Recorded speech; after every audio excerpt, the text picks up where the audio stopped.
எங்கள் ஊரில் பொன் அறச்சாலி அம்மன் திருவிழா மிகச்சிறப்பாக நடந்ததுங்க.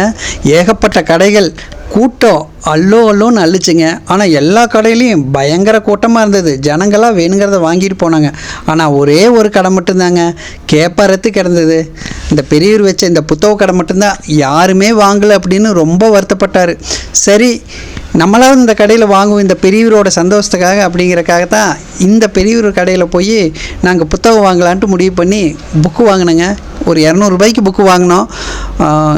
அவர் ரொம்ப புலம்புனார், புக்கு எதுவுமே விற்கலை, 3 நாளாக யாருமே வாங்கலை அப்படின்னு. படிக்கிற புக்கு, நல்ல புக்கு யாருமே வாங்கலை அப்படின்னு ரொம்ப வருத்தப்பட்டார்.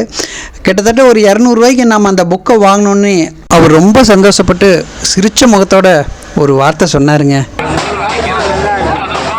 கடவுளிலே கருணை தன்னை காணலாம், அந்த கருணையிலே கடவுளையும்